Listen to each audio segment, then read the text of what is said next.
Is it already 2024? Actually, it's not, but for Arena Cross, it is.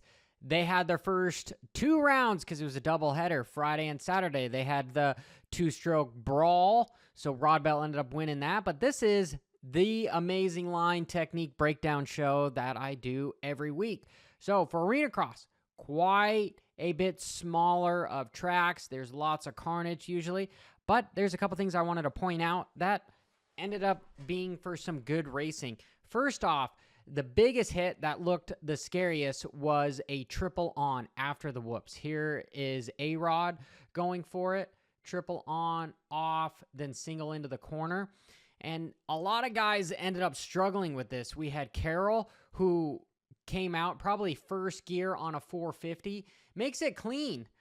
But if I back up here just a little bit, we can see these guys, and then you've got Breeze, who eventually ended up winning a couple of the main events on both nights.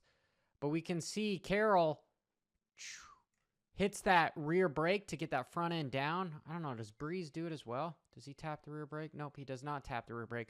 But watch what happens when he lands on top there.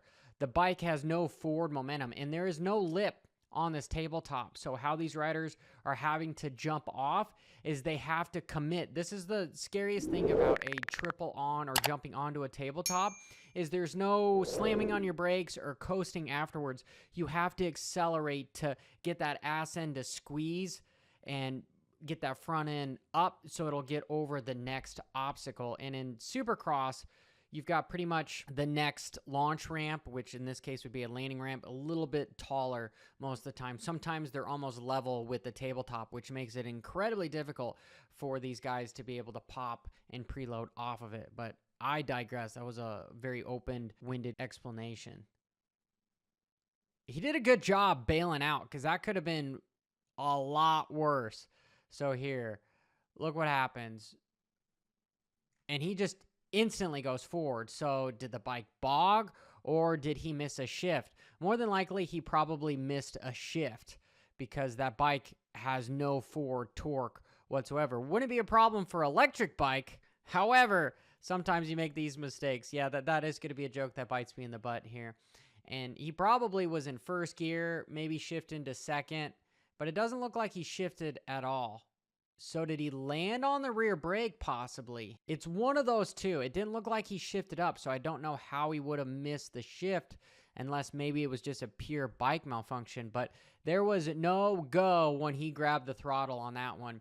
Good for him for bailing over the bars. That's incredibly difficult to do if you've been involved in this. Usually what happens 9 out of 10 times is riders end up holding on till the last second, tattooing themselves face first into the next jump via an endo. That actually went pretty well for him besides the bike hitting him and Breeze running over his ankle. For how small the track was, it was very versatile because both rhythm lanes had 2 different options that arguably were about even Stevens when it came to speed-wise or lap time-wise. Here's A-Rod going on the outside in the next section, and he is going to opt for a double, triple, and notice that he is doing a preload just with his feet. He's not actually sitting down. There's no bounce there with compressing the bike because the seat bounce, you always get more lift.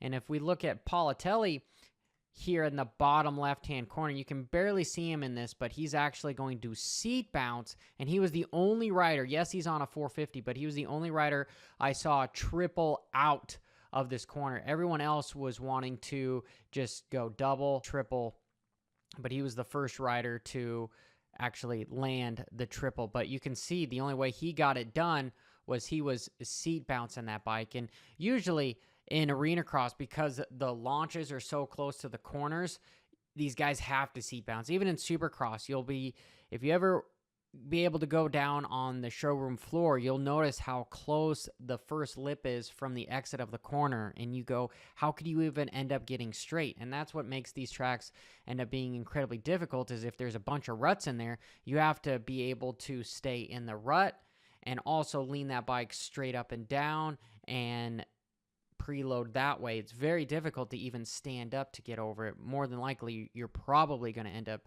sitting down. So Arena Cross is and Supercross just in general is one of those technical specialties where you're going to learn how to seat bounce if you've never done it before. It's going to force you to learn that technique because you're going to be slow otherwise. Keeping up with the flow of the track, we'll go back to A-Rod, and the fast line for a while was going to the outside until there got to be this huge hook on the entrance of the berm. It should have been flat or stayed flat, but when you have a lot of riders hauling effing ass towards it and then slamming on their brakes, well, they're going to make a hole, and that's exactly what they ended up doing. And it's going to create this unbalance effect where you're just not going to be able to flow throughout the course of the race because it's just going to unweight, and it's hard to stay loose when you start getting those kind of corners. They're no fun to take, and they end up slowing you down. So the line ended up moving to the inside now that you got this nice rut here. And typically in arena cross, it's really hard to make passes. You usually have to just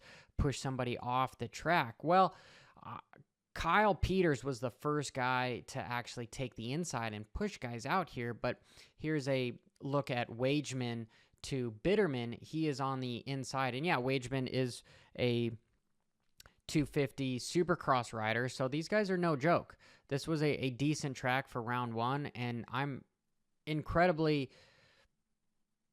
impressed with how the layout was, how raceable it was. So it wasn't just follow the leader everywhere. But we'll see him set him up. Bitterman's going to take that faster line, but Wageman is just able to cut right into the inside of him and take it away from him. That, to me, was the coolest pass of the night and the best section to make a pass. Small word from our video sponsor, Complete Racing Solutions. If you were in the holiday spirit and you want to give some gifts, or you want to give yourself a gift as far as training, getting rid of some of that excess weight so you can be ready for spring and summer, make sure you hit up CompleteRacingSolutions.com. Enter for their monthly membership. Doesn't matter if you're an elite athlete or you're a beginner or you're a weekend warrior. There's training programs for you. If you don't want to go that far, well, you can go to CoachRobStore.com, and there's plenty of products here for nutrition as far as recovery, protein, electrolytes. My favorite is the Energy Fuel. If you get injured, there is also supplements up here to get you back on the bike faster. So make sure you shop CoachRobStore.com. Links are in the description. And the rider that has the points lead and the number one plate going for 5 championships for the arena cross is Kyle Peters here. And notice he's got his elbows down. He just didn't look like he was flowing really well with the track. But watch what he does here into the whoops. He's going to double, and then he's going to not jump off the starter whoop, but he's going to jump off the second whoop to jump halfway through the whoop section and kind of skim out from there. It was an odd way of going through the whoops, but he made it happen, and it was consistent for him as the track was breaking down. See, what did he hit? 4, maybe 5? 1, 2, 3. Oh, he quads in. Quads and then doubles and then skims the rest. You save energy when you hop through the whoops like that because you're not having to squeeze the bike as hard. And when you're squeezing the bike hard, sometimes people want to squeeze really hard with their arms, and that's going to create arm pump as well. And unfortunately, the most brutal accident of the night was between A-Rod and Simone. I haven't been able to find anything on the internet to see if these riders are okay. I believe A-Rod has a dislocated shoulder, and Simone, he caused a red flag. Like, they red flagged it because he ended up hitting the wall, and I don't know his condition, but we'll watch what happens here. A-Rod looks like he runs into another rider if it's not Simone. It looks like he does run into Simone, and then Simone has the motorcycle check straight up into a high side, and then he catches it, and it just sends him wide open into the side of the racetrack, and he actually goes through. And usually these are concrete barriers down here, so I really hope he's doing okay. Coming from somebody that's hit a wall, it didn't end well. I'm hoping he's going to be okay, but we'll watch that again.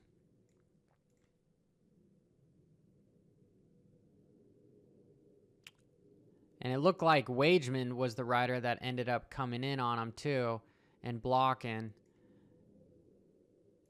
And it stands up A-Rod, then that stands up Simone, and boom, there they go. And looks like his arm gets stuck. Is that Breeze? That could be Breeze. No, Breeze is here. Another rider ends up taking A-Rod's arm, and that's probably where it got dislocated. Boom. Unfortunate, but hey, overall, it was a good round one. I hope you guys enjoyed this, and if you stick this far, make sure you hit subscribe and keep the notification icon on. I'll be doing this every week throughout the season. Till next time, keep it WFO. Brah.